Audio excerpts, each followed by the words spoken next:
कहानी की शुरुआत में हम एक लड़की को देखते हैं जिसका नाम जेन होता है। जेन का बचपन बहुत ही कठिनाइयों से भरा था। उसके माता पिता के बीच अक्सर झगड़े होते रहते थे और जब जेन 9 साल की थी तब उसके पिता ने क्रिसमस के दिन खुद को खत्म कर लिया था। इस घटना के कारण जेन बचपन से ही जीवन को नेगेटिव रूप से देखने लगी और अपने पिता की मौत से पूरी तरह टूट गई।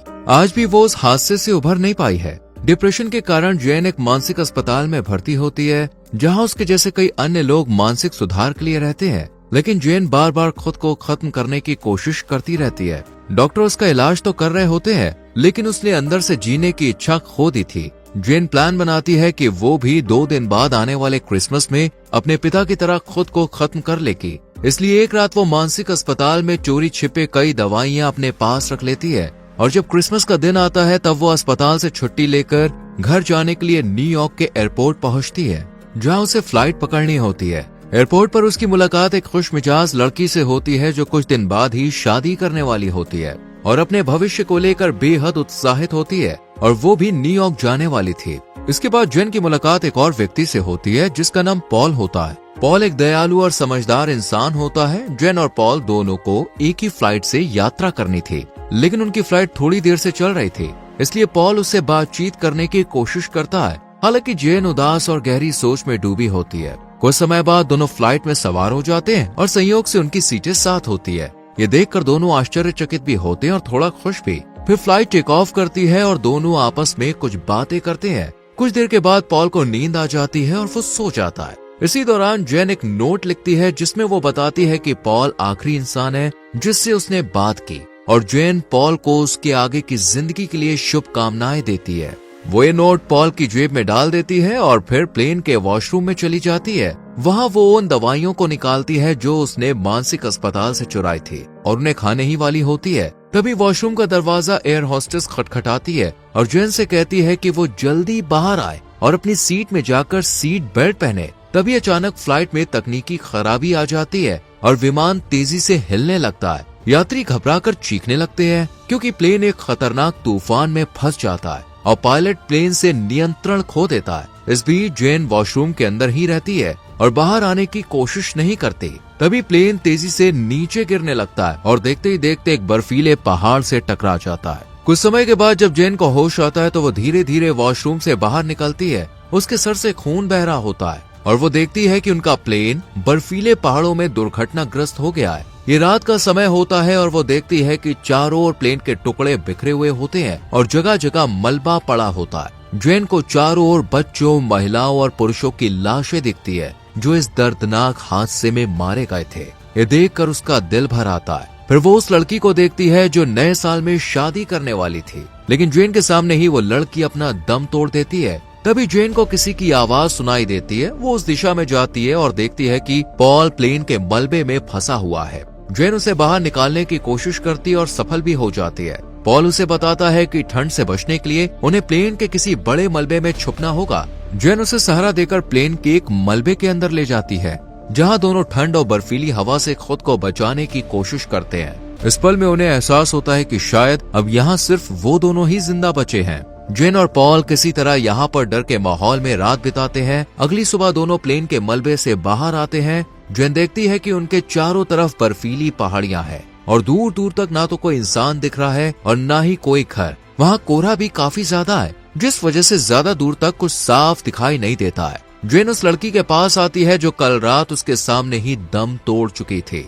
उसे इस लड़की के लिए काफी बुरा लग रहा होता है। पॉल जेन से कहता है कि वो मर चुकी है, अब वापस नहीं आ सकती। हम दोनों इस हादसे में बचे हैं, हमारी किस्मत अच्छी है और अब हमें यहाँ से निकलकर मदद के लिए आगे बढ़ना होगा क्योंकि यहाँ ठंड बहुत ज्यादा है और हमारे पास खाना भी नहीं है। अगर हम यहाँ ज्यादा देर तक रहे तो भूख से तड़प कर मर जाएंगे। पॉल को लगता है कि शायद ही मदद के लिए कोई यहाँ आएगा और अगर आया भी तो तब तक शायद वो जिंदा ना रह पाए, इसलिए उन्हें जल्द से जल्द आगे बढ़ना चाहिए। पर जेन उसके साथ जाने से इनकार कर देती है और वापस प्लेन के मलबे के अंदर चली जाती है। पॉल वहाँ पे आकर उससे कहता है कि हमें यहाँ से जाना चाहिए, नहीं तो हम मर जाएंगे। पर जेन को उसकी बातों से कोई फर्क नहीं पड़ता क्योंकि उसे तो अब जीने की चाहत ही नहीं है। पॉल उसे आखिरी बार समझाता और कहता है कि हम दोनों को जीने के लिए एक दूसरे का साथ देना चाहिए ताकि हम दोनों यहाँ से बच सके। पर जेन फिर भी उसकी बात नहीं मानती। तब पॉल अकेले ही अपना सामान लेकर रवाना हो जाता है। ये देखकर जेन पॉल को अकेला नहीं छोड़ती, इसलिए वो उसके पीछे चल पड़ती है। पॉल जेन को अपने पीछे आता देख काफी खुश होता है और दोनों आगे बढ़ने लगते हैं। वो दोनों मदद की तलाश में बर्फीली पहाड़ियों से होते हुए आगे पैदल बढ़ते हैं। सफर के दौरान उन्हें काफी मुश्किलों का सामना करना पड़ता है, पर दोनों हिम्मत नहीं हारते। जब जेन थक जाती है तब पॉल उसे आगे बढ़ने का हौसला देता है। प्लेन क्रैश में पॉल के पेट में भी चोट आई होती है, फिर भी वो आगे बढ़ता है। दोनों एक दूसरे का साथ देते हैं और बर्फीली हवाओं का सामना करते हुए चलते रहते हैं। यहाँ ठंड बहुत ज्यादा है, जिस वजह से उन्हें सांस लेने में भी दिक्कत होती है, फिर भी वो धीरे धीरे आगे बढ़ते रहते हैं। जब वो दोनों एक चट्टान से नीचे उतर रहे होते हैं तब आगे बढ़ते हुए चट्टान के नीचे फंस जाते हैं। अब उनके पास आगे जाने का कोई रास्ता नहीं होता और न ही पीछे वो दोनों जा सकते हैं। ये रास्ता बहुत ही खतरनाक होता है, जिस वजह से जेन डर जाती है, लेकिन पॉल उसे हिम्मत देता है। दोनों अब आगे या पीछे नहीं जा सकते,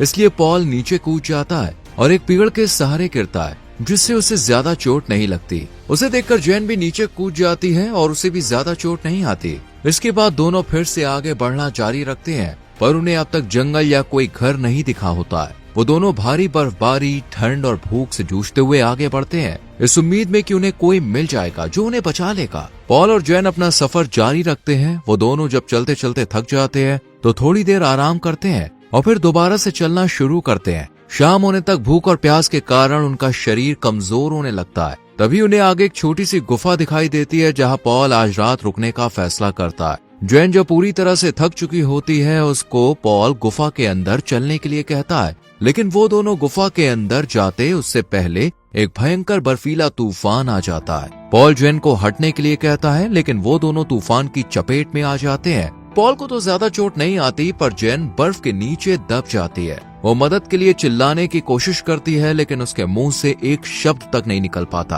पॉल उसे ढूंढते हुए बर्फ हटाने लगता है और आखिरकार उसे बेहोश पाता है। वो जेन को उठाकर गुफा के अंदर लाता है और उसका ख्याल रखता है। कुछ देर बाद जेन को होश आता है, जिसे देखकर पॉल बहुत खुश होता है। वो उसे बताता है कि जब मैंने तुम्हें एयरपोर्ट पर पहली बार देखा, उसी समय मुझे पहली नजर में ही तुमसे प्यार हो गया था, इसलिए मैंने अपनी सीट बदलवा ली थी ताकि मैं तुम्हारे पास बैठ सकूं। उसी समय पॉल को जेन की दवाइयों का डिब्बा दिखाई देता है और वो उसके बारे में पूछता है। तब जेन उसे अपनी पूरी कहानी बता देती है कि जब वो 9 साल की थी तब उसके पिता ने क्रिसमस के दिन खुद को खत्म कर लिया था, जिसके बाद से वो डिप्रेशन में रहने लगी। वो बताती है कि क्रिसमस वाले दिन वो भी फ्लाइट में खुद को खत्म करने वाली थी। ये सुनकर पॉल उसे हिम्मत देता है और अपने बारे में बताता है कि जब वो छोटा था तब उसकी माँ की मौत हो गई, जिससे वो पूरी तरह से अकेला पड़ गया, लेकिन उसने कभी भी हार नहीं मानी और कभी भी खुद को खत्म करने के बारे में नहीं सोचा। वो जेन से कहता है कि हम दोनों इस मुश्किल वक्त से जरूर बाहर निकलेंगे। पॉल की बातें सुनकर जेन के अंदर भी जीने की इच्छा जागने लगती है। वो दोनों रात में वहीं रुकते हैं और अगली सुबह फिर से सफर शुरू करते हैं। जैसे जैसे वो आगे बढ़ते हैं उन्हें कई मुश्किलों का सामना करना पड़ता है, लेकिन किसी तरह वो बर्फीले इलाके को पार कर लेते हैं और आगे अब उन्हें जंगल पार करना था। वो दोनों अपना सफर जारी रखते हैं, मगर पॉल के पेट की चोट की वजह से उसे तेज दर्द होने लगता है, जिससे वो ठीक से चल नहीं पाता। पर जेन उसे हौसला देती है और दोनों धीरे धीरे आगे बढ़ते रहते हैं। पॉल जो पहले से जेन से प्यार करता था, इस बीच पॉल जेन का इतने दिनों से ध्यान रख रहा होता है। ये देखकर जेन को काफी अच्छा लगने लगा था और वो भी पॉल को मन ही मन पसंद करने लगी थी और दोनों इस मुश्किल समय में एक दूसरे का साथ देते हुए आगे बढ़ रहे होते हैं। कुछ दूर जाकर पॉल जेन को रुकने के लिए कहता है और खुद आगे देखने जाता है। वहाँ उसे एक नदी दिखाई देती है, जिसे देखकर वो खुशी खुशी जेन को बुलाता है और जैसे ही पॉल अपने कदम आगे बढ़ाता है, उसका पैर फिसल जाता है और वो ढलान से नीचे गिरकर बुरी तरह से घायल हो जाता है। उसके पैर से काफी खून बहने लगता है। जेन तुरंत भागकर उसके पास जाती है और उसके घाव पर कपड़ा बांधती है। पॉल जेन से कहता है कि तुम मुझे छोड़कर अकेली मदद के लिए आगे जाओ, लेकिन जेन उसे इस हालत में छोड़ना नहीं चाहती। पर पॉल उसे समझाता है कि इस हालत में वो आगे नहीं बढ़ सकता और अगर मैं तुम्हारे साथ जाऊंगा तो हमें बहुत ज्यादा समय लगेगा, इसलिए मैं चाहता हूँ कि जेन तुम अकेली आगे बढ़ो। लेकिन जेन उसे कुछ दवाइयाँ खिलाती है, जिससे उसका दर्द थोड़ा कम हो जाता है और फिर वो पॉल को सहारा देकर धीरे धीरे आगे ले जाने लगती है। वो काफी देर तक सफर करते हैं और देखते ही देखते शाम हो जाती है। तभी उन्हें एक गुफा दिखाई देती है, जहाँ वो रात बिताने का फैसला करते हैं और आज रात यहीं रुकते हैं। अगली सुबह वो फिर से आगे बढ़ते हैं, लेकिन पॉल की तबीयत बिगड़ने लगती है। वो खून की उल्टी करने लगता है और उसके पेट के जख्म में इन्फेक्शन फैल चुका होता है। उसका शरीर अब बेहद कमजोर हो चुका होता है, जिससे वो रास्ते में गिर जाता है। पॉल अब और आगे नहीं बढ़ सकता है और जेन से कहता है कि वो उसे छोड़कर आगे बढ़ जाए और अगर उसे कोई मदद मिले तो उसे लेकर आए। जेन उसे उस हालत में छोड़ना नहीं चाहती थी, लेकिन उसे भी समझ में आ जाता है कि यही सही फैसला होगा। वो पॉल से कहती है कि मैं तुमसे प्यार करने लगी हूँ और मैं तुम्हें जरूर बचाऊंगी। यहाँ दोनों बहुत इमोशनल हो जाते हैं और फिर जेन अकेले आगे बढ़ती है। थोड़ी ही देर में जेन जंगल में पहुंच जाती है, लेकिन वहाँ उसका सामना एक खतरनाक शिकारी कुत्ते से हो जाता है। कुत्ता जेन को देखकर उस पर हमला करने के लिए दौड़ पड़ता है। जेन तेजी से भागती है और दौड़ते हुए एक पेड़ पर चढ़ जाती है, लेकिन वो कुत्ता बेहद भूखा होता है और वहाँ से जाने को तैयार नहीं होता। वो जेन पर हमला करने की कोशिश करता है, लेकिन जेन एक लकड़ी की मदद से उसे दूर भगाने की कोशिश करती है, पर कुत्ता फिर भी उसके पीछे पड़ा रहता है और अचानक जेन पर हमला करता है, जिससे वो घायल हो जाती है। तभी जेन को अपनी जेब में एक कांच का टुकड़ा मिलता है, जिसे उसने पहले खुद को खत्म करने के लिए रखा था। वो उस नुकीले शीशे के टुकड़े से कुत्ते को मार देती है। इसके बाद जेन घायल हालत में आगे बढ़ने लगती है। अब उसके अंदर बिल्कुल भी ताकत नहीं बची होती, लेकिन जो जेन पहले खुद को खत्म करने की सोच रही थी, वही अब अपनी जिंदगी को बचाने के लिए हर संभव कोशिश कर रही थी, क्योंकि अब उसे जीना था, खुद के लिए भी और पॉल के लिए भी।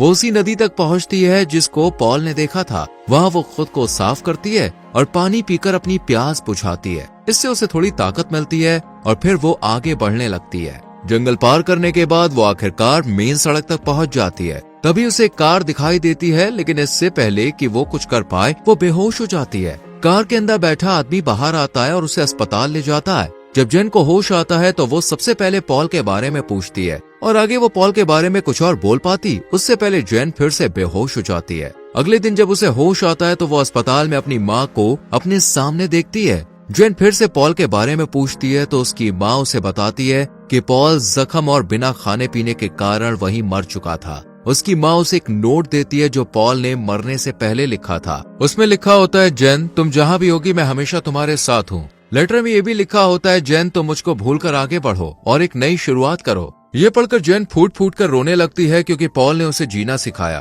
पर वही अब इस दुनिया में नहीं था। लेकिन पॉल अपने जाने से पहले जेन को एक नई जिंदगी दे गया था। इसी के साथ फिल्म खत्म हो जाती है। दोस्तों, पॉल के बिना जेन की जिंदगी कैसी होती? क्या पॉल ने उसे जीने की असली वजह दी? इस पर आप अपनी राय कमेंट सेक्शन में जरूर दें। वीडियो को लाइक करें, शेयर करें और चैनल को सब्सक्राइब करके बेल आइकॉन प्रेस करें, जिससे आने वाली वीडियोस आपसे मिस ना हो। मिलते हैं अगली वीडियो में। Till then bye bye, take care.